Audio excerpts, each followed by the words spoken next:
Yes, ma'am. Your wife is not your sister. What's up with the title? Talk about Dad for a minute. Of course, we have to answer that question. That's the best question there is. My former wife gets credit for that. The last chapter of the book is where the title comes from. And I'll share with you the story because it's rather humorous. When I first met my former wife, Courtney, I was the complete gentleman. The complete gentleman. I would never dream of passing gas anywhere near her. Well, a few years into our marriage, things started to change. One night, she was making dinner, and I was only a few feet away. I loudly passed gas. She looked at me, and she said, "Greg, I'm not your sister." She was right. I realized that I have 3 younger brothers, and I was treating my wife the way that I would treat and act around my brothers. And she was not my brother nor my sister. She was my wife, but I wasn't treating her that way. There you go. In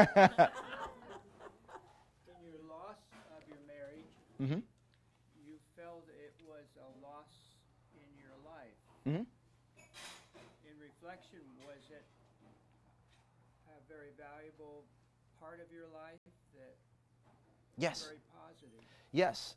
It turns out that a dear friend of mine, Ken, taught me a valuable lesson that I saw illuminated right in front of me. And that is the law of polarity. And what I learned is that for every negative that we perceive, because nothing is negative nor positive, it's what we perceive it to be. But for every negative, there has to be an equal and opposite positive. And so what I am able to do now is help hundreds and thousands of people all around the world. I'm able to help them and inspire them to avoid the lessons I learned the hard way. And I know it's working. In particular, it's working in the law enforcement, military, and the firefighting culture. In those cultures, the divorce rate is sickening. It's disproportionate. It's sad. It's because we forget to take our hat off when we come home. What I mean by that is when a law enforcement officer or a firefighter or a soldier goes to battle or hits the street, they have to wear a metaphorical hat in order to keep themselves safe on the street. But sometimes that officer, that soldier, that firefighter comes home and they forget to take the hat off. And the lessons that keep somebody safe on the street can very quickly unravel families and marriages. I learned that the hard way. But what's wonderful about what I learned the hard way is that now people don't have to repeat those mistakes. Sir? Is that not taught to those services? Surprisingly, no. Surprisingly, no. I'll share with you something sad.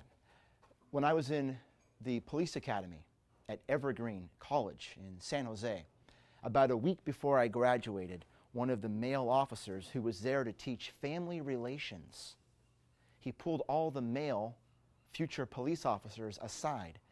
And here was his advice for maintaining the family. He said, "Hey guys, just so you know, cops have the highest divorce rate. Make sure you know a good attorney." In 2004, I heard similar advice from one of my boot camp drill instructors. He said, "All right, boys, I want you to know something. In my army, you're all going to experience the 3 Ds. Your friends are going to die, you're going to deploy, and you're going to get a divorce." And so to answer your question, no. Sadly, it's not taught. It's not taught. Many times, divorce is worn as a badge of honor. People wear it with pride. I've been divorced a couple times, matter of fact. It's tragic. It's tragic. Being hardcore and heart of heart are not the same thing. I say in my book that in the company of men, when your life is on the line, be tough. When you're with your woman, be tender. Do you have children? to teach all this to? I do not. Thank you. I appreciate that. You're still young. Still young. Still kicking. Well, thank you all for being here so much. You guys are fantastic, and I hope to see you all again down the road. God bless all of you. Thank you.